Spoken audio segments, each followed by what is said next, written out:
سنة إبوي دكتور برخت منقسطاب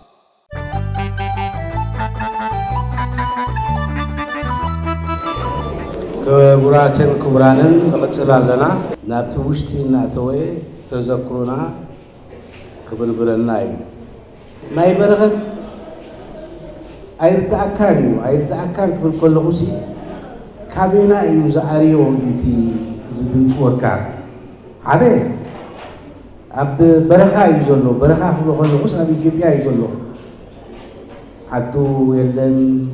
አብሱሳታት ይወጹ የናቲ ፍቅሪ ናይ ሃገር ውን በእምቀት አብዙ ሁሉ ሰሪጽዎ ክብል አይክልን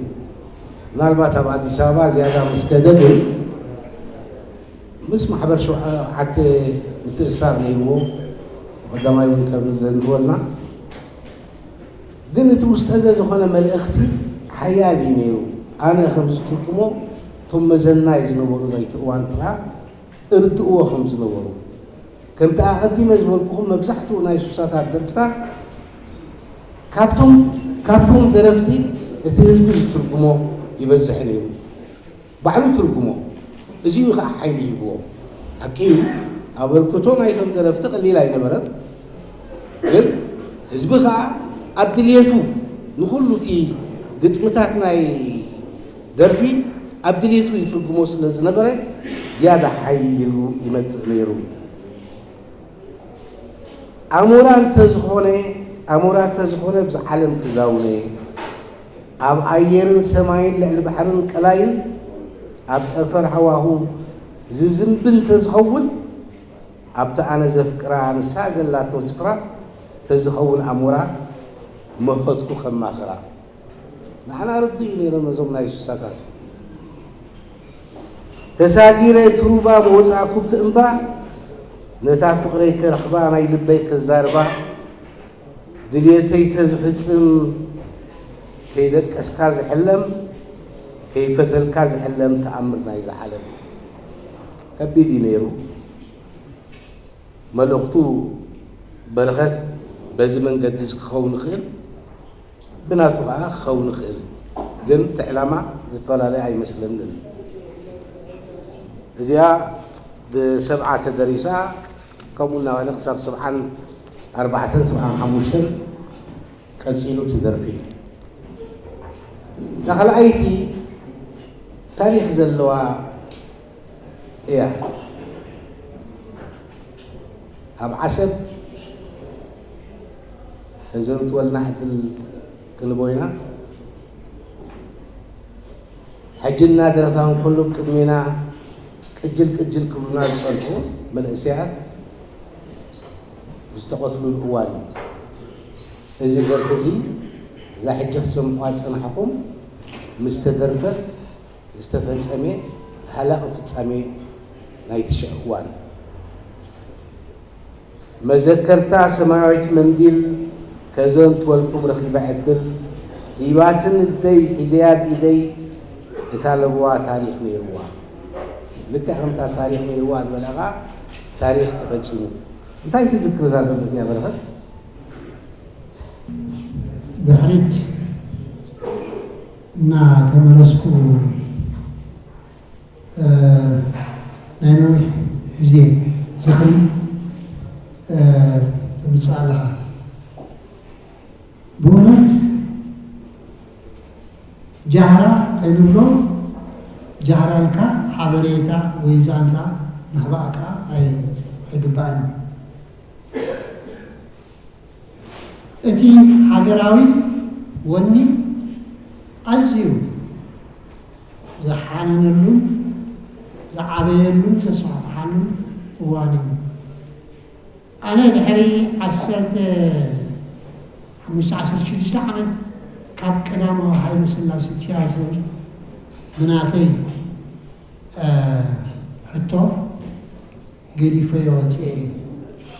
ኣብቲ እዋን ዲስኮታት ናይ ምሕታም ዕድል ነይሩ ገለ እቶት ረኺበ ነቲ ስራሕ ገዲፈዮ ናተይ ድኳን ከፊተ ነይረ ኣብ ኣዲስ ኣበባ ናይ ሙዚቃ ማለት እዩ مسألة عايزة مقالح ጓይላ እታ ቀንዲ መቃልዕ ኤርትራ ነይራ ኢልና እሞ ኣብዞም ካልእ መቃልዕ ኤርትራ በሃለ መቃልዕ ጓይላ ኢልና ሰላሕ እንዳልና ስራሕና ንስራሕ ሕጂ ተሰናቢተ ካብኦም እዛ መቃልዕ ጓይላ ብኣሮን በየነ ፍረ ማለት እዩ ክልተ በየነ ፍረን በየነ ሃብተ ማርያም ነይሮም እምባያ ሃፍቱ ነብሲ ይምሓር ቀረባ ግዜ ከይድምቲ ዓዲ ኩልና ከምኡ ናብ ሜዳ ሓደ ተሰዊና ሽዑ ምስከርስ ብነፋሪት ገበ ሽሙ ዝክሮም መሓሪ ዝተባህለ ምስ በዓል በላይነሽ ምስ በዓል ዝፋን ካብ ሎሚ ኣክል የለን ምኹናን ቆልዓድ ይኹን እንታይ ተሪፉኒ እንታይ ሓሲበ ኢየሱስ ዝገብረለኒ እናበለ ዝደርፍ ነበረ ማለት እዩ ሕጂ ኣብ ኣዲስ ኣበባ እንታይ ከሲብና ኣብታ ግዜት እያ ናይ ሃይለ ስላሴ ስልጣን ውራድ ንቁርብ ግዜ እንዳርጋቸው ዝተባሃለ መራሕ ነይሩ ኣብዚ ግዜ እዚ ናይ ፅሑፍ ነፃነት ኣውጁ ነይሩ ከም ደላይኩም ድረፉ ከም ደላይኩም ግጠሙ ዝብል ኣዋጅ ኣውፅኡ ነይሩ ግዜ ግን ኣብዛ ግዜ እዚኣ ነተን ሓያላት ደርፊ ካብዞም ትሰምዑ ፀናዕኩም ኣብዚ ግዜ እዚ እንተደሪሰን ኣብዚ እዋን ዝመኣርዩ ኣስመሮም ሃብተ ማርያም ካብ ኣስመራ ንኣዲስ ኣበባ መፅኡ ኣብ ሓፂር ግዜ ኸ ከም ደቂ ሃገር ከም ሓደ ሰብ ሓደ ዕላማ ኸ ሞያ ኣራኺቡና ኣስመሮም እውን በቲ ናይ ምድራስ ሞይኦም ብናይ ቅዳሕ ሓጊዞና ማለት እዩ ናብታ ጉጅለ ከምኡ እውን ከም ኣባልነት ደይኮነስ ኣብ ገግዚኡ እናመፁ በዓል ኢንጂነር ስገዶም ወልደ ሚካኤል ሕግዙና ነይሮም መምህር ኣስረስ ተሰማዒ ርስዓን ካልኦት እውን ኣለዉ ስለዚ ፅቡቕ ዝኾነ ኣድማዕ ዝኾነ ኣብ ህዝብና ክነበርክት ክኢልና ኣነቃኒቕናዮም ኣዲስ ኣበባ ከየብዝሖ ዳ እምበር ኣብ ሓደ ቲያትር ቤት ብዘርአናዮ ተዋስኦን ከምኡውን ሙዚቃን ኣስመሮም ኣብ ዝነበረሉ ማለት እዩ ብኡ ተደርሰ ከዓ ኣብኡ ሰሪሕና ኣብታ ሰሙንቲያ ኣነ ውሽጣዊ ስርዒት ስለ ዝነበርኩ ሓበሬታ ዝመፀኒ ካብ ኣዲስ ኣበባ ጥራሕ 35,000 መንእሰያት ከም ዝኸዱ ንበላ ካብቶም ውሽጣዊ ስርዓት በቃ ደስተይ ሓበሬታ መፅኡ ብድሕሪ እዚ ንዓሰብ ተጓዕዝና ናዝሬት ሰሪሕና ንዓሰብ ከዓ ዳርጋ ኣንቀጥቂጣ ምስባሕ ማለት እዩ ፋይኔር ዝበሃል ነይሩ ዓብይ ብዙሓት ሰራሕተኛታት ዝሓዘ ናይ ነዳዲ መፃረይ ኣብዚ ዝነበሩ ኤርትራውያን ማእልያ ብሎም እንድዒ ከባቢ 15-20 ልዕሊ ኢሉ ክኾኑ ይኽእሉ እዮም ስለዚ ፅቡቕ ኣድማዒ ተራፊ ፃወትናሉ እዋን ነይሩ ኣስመሮም መላለስ ናብታ መንዚል እንድያ ኣይመለሳን ክንደሓን ክቕፅለሉ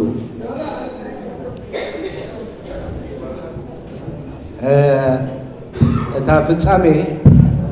ከምዚ ክብሎ ዝፀንሐ ኣብ ዓሰብ ምርኢት ምስ ተረኣየ እዛ ደርፊ እዚኣ እናደረፈ እንከሎ ኮማንደስ ነይሮም ኣብቲ እዋንቲ ብምሉኦም እቶም ኮማንደስ ኣብቲ መድረኽ ደይቦም ሰላምታ ገብሩ ቆፅሊ ካብቲ ከባቢ ናይ ሲነማ ቀንጢቦም ምስታ ማይክሮፎን ይኣስልዋ ሓደ ባንክ ዝሰርሕ ናይ ዓሰብ መጪኻ ሰማያዊ ጨርቂ አቡ ገብረላ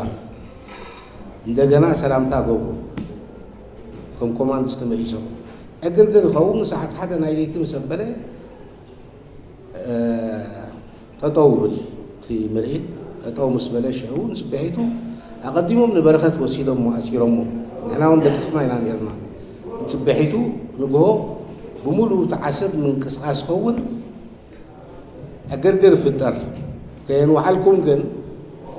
بيتفت عميتن دعريو السحبن بعال تعمز بحال دجولز بحال برانة أفوكز بحال أجيس ماتهم يذكرهم زي كير اليوم تحانيهم اليوم كارشينهم كلهم زوم كنت أصوم صنحنا خا أجد أمين الصوم يوم شمال لتات السنة جتين أي تزبني يروم ناهم قولي لهم قتلوه لا تافت سامي من البعض نوح زبالة زانتاس لزوانه سهلا كمل على بيشتي زي وان باريو أتي وشتاو سرعيتون جنا زلغلغ زبون سبعة نيرهم فريسو جنا سبعة كتحزم الجمهور كلاتهم بصوتيتهم أقام جلد نورو أسمرهم النامش حتى لزيتي ميلات تبقسو أسقدمنا هاي أنا من بركات أنحنا سعبنا والدي تابو جلد كمزي بالعن ميلا إليا ون أما أسألتي إجانا فرغ شو ديش عمل تحسبه مثل بعض بيتي مالتي يا خالد تاشمل لوا خالنا تزال كان لوا يقول غيره درفين عيتك زيتي تنبرو تعالى مستي تواصلات نعوهم المسكاريو انكسر مالتي خراي برغد أنا من البعض نبزا درف زيا مملسكو خاونا يبزا سماوي منديل قبل من مدونا يسمع أقوال كما ناتكا قلت مديا حتى كأنا لو عند بيت متى عشرة أما ترخي أنا سميعها مسافهم كأب تاخد باك غيري ترجع سكرت زبالة الكتاب ديرونا سكرت مالت سانسور دي حربة درفوا دي درفنا حجي عندبو درجاتو زبالة راحي سانسور نسعى لي تجزيتي أب تجزيتي أتدريسها شعوركم كفنون زغالو بمروتي زدلفنا درفتات كاب لازينا معتم تغيروا وسيدي كله أب إثيوبيا بيدل لاي كاب أنقاذ حف درف زبلنا نحس الجزية عارف كمان كتير لهم مزبعات أمان يميتي أتي تندركاتشو سلزي أبز جزية صبوت ولسنا مش لكم عن توي عجيبنا كندرف جميرنا نيرنا عادل أتي حلافز نبرة ترشلو مستم ترشلو أفتانا كلمة مسيا زوم درك دلو خيرهم نتسكعت نيسرعز نبرة قربنا خلاص سلز خلي أو أبزين بلو ساعات بس إحنا إثنين ميدا مخادم مرات مير مالتي كاباب أو كترشن مسحواتك أبرخا خزوا يمرز ميرو ولا بعلت ميتين كابكفو رئيس كيد إلى بسلام يفانياتنا نعاي ميدان خيد ميدان خيدنا مالتي Alright. ምናልባት ኣብዚ ዝኽሪ እዚ ክንርስዖም ዘይግባእ ሓደ በዓል ጽቡቕ ተግባር ኤርትራዊ ኣብ ኣዲስ ኣበባ ነይሮም እዮም መምህር ዕቁባይ ሃብተ ማርያም ዝተባህሉ ሓደ ካብቶም ናይ ሰንሱር ሓለፍቲ ብቋንቋ ትግርኛ ንዝኾነ ንሶም እዮም ዝእርድሙ ነይሮም ይሕለፍ ይትረፍ ኢሎም ዝውስኑ ንሶም ነይሮም ልዕሊኦም ሓደ ኢትዮጵያዊ እጂ ንሶም ነግርዎ እሱ ከዓ ማሕተም ገይሩ ሂቦም ብጣዕሚ ተሓጋገዙ እዮም ነይሮም ምኽሪ ይህቡ ነይሮም ኣብዚ እውን ድሕሪ ተሰጊጎም መፂኦም ነይሮም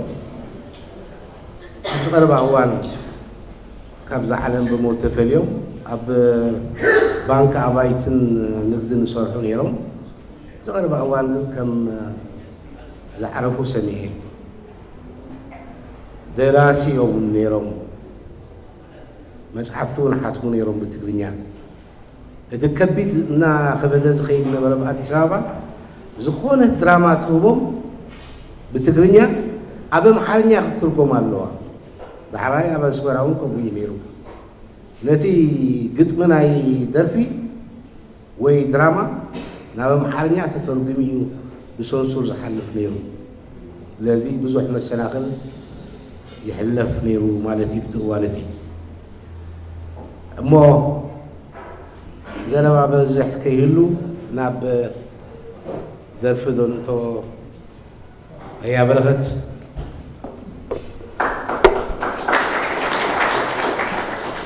አንተ ወያ ቀድማ ቢሉ ናፊቀክ ክብላ ዝፀንሐሲ ሕጂ ኸ እንታይ ክብላይ ትጣለምና ዶ ብላሎ ምልሸትና ምልሸትና ንደይ ዳኻልኣይቲ ከዓ ጽጌረዳ ብልጽቲ ዕምባባ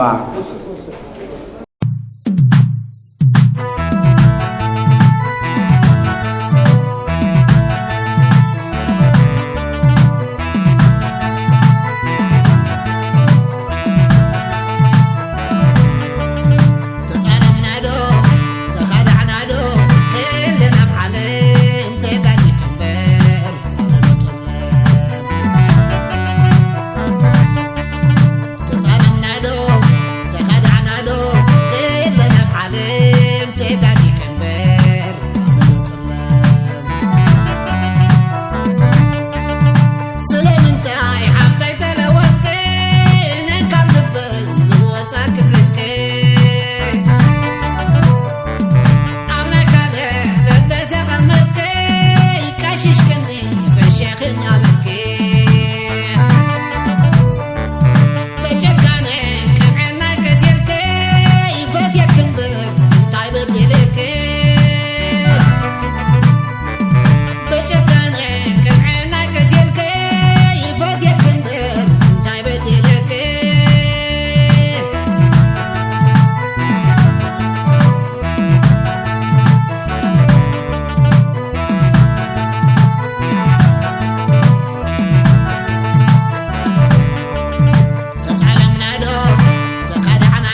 اسكم كمال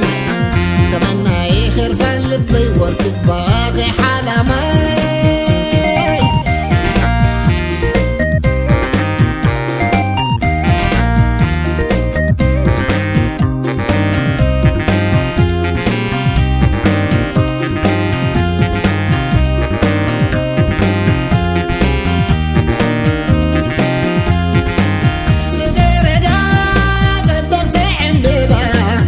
وترو لملم تخلد دم روما تباها قد دربة خبيبة بملكعتي لبيت سليمة أقر رميت فترتي خين محلف يعديرهم لروما سلمت عند بابا مرور شيشان بخبلة كيروما أيوة وداد راخي بدن أنت شلمان قدرت